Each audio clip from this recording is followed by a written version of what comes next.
ಇವತ್ತು ಮಂಗಳವಾರವಾದ ಕಾರಣ ಬೆಳಿಗ್ಗೆ ಬೇಗ ಎದ್ದು ಸ್ನಾನ ಮಾಡಿ ನಂತರ ದೇವಸ್ಥಾನವನ್ನು ಸ್ವಚ್ಛ ಮಾಡಿ ನಂತರ ಹೂಗಳನ್ನು ತೆಗೆದುಕೊಂಡು ಬಂದೆ. ದೇವರಿಗೆ ಅಲಂಕಾರ ಮಾಡಿ ನಂತರ ಹಣೆಗೆ ಭಸ್ಮವನ್ನು ಧರಿಸಿ ನಂತರ ಪೂಜೆ ಮಾಡಿ ನಂತರ ಸಂಜೆ ನಾಳೆ ಹುಣ್ಣಿಮೆಯಾದ ಕಾರಣ ದೇವರಿಗೆ ಎಣ್ಣೆ ಮಜ್ಜನ ಮಾಡಲು ಎಣ್ಣೆ ಹಾಕಿ ನೋಡಿ ಈಗ ಯಾವ ರೀತಿ ಎಣ್ಣೆ ಹಾಕಿದ್ದೇನೆ ಎಂದು. ನಂತರ ದೇವಸ್ಥಾನದ ಮುಂದೆ ಸ್ವಲ್ಪ ಸೊತ್ತೆ ಬೆಳೆದಿತ್ತು, ಅದನ್ನು ಸನಿಕೆಯಿಂದ ಅದನ್ನು ಕೆತ್ತಿ ನಂತರ ನೋಡಿದರೆ ಈಗ ಯಾವ ರೀತಿ ಇದೆ ಎಂದು ನೋಡಿ ನೀವೇ.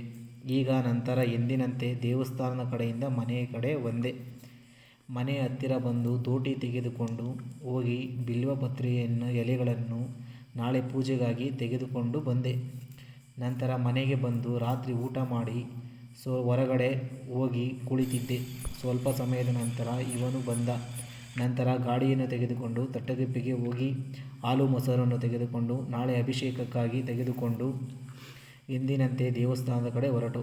ದೇವಸ್ಥಾನ ಕಡೆ ಹೋಗಿ ನಂತರ ರಾತ್ರಿ ಪೂಜೆಯನ್ನು ಮುಗಿಸಿ ಎಂದಿನಂತೆ ಮಲಗಿಕೊಂಡು. ಇವತ್ತಿನ ಕಥೆ ಇಷ್ಟು ಫ್ರೆಂಡ್ಸ್. ನಾಳೆ ಸಿಗೋಣ ಮತ್ತೊಂದು ವಿಡಿಯೋದಲ್ಲಿ.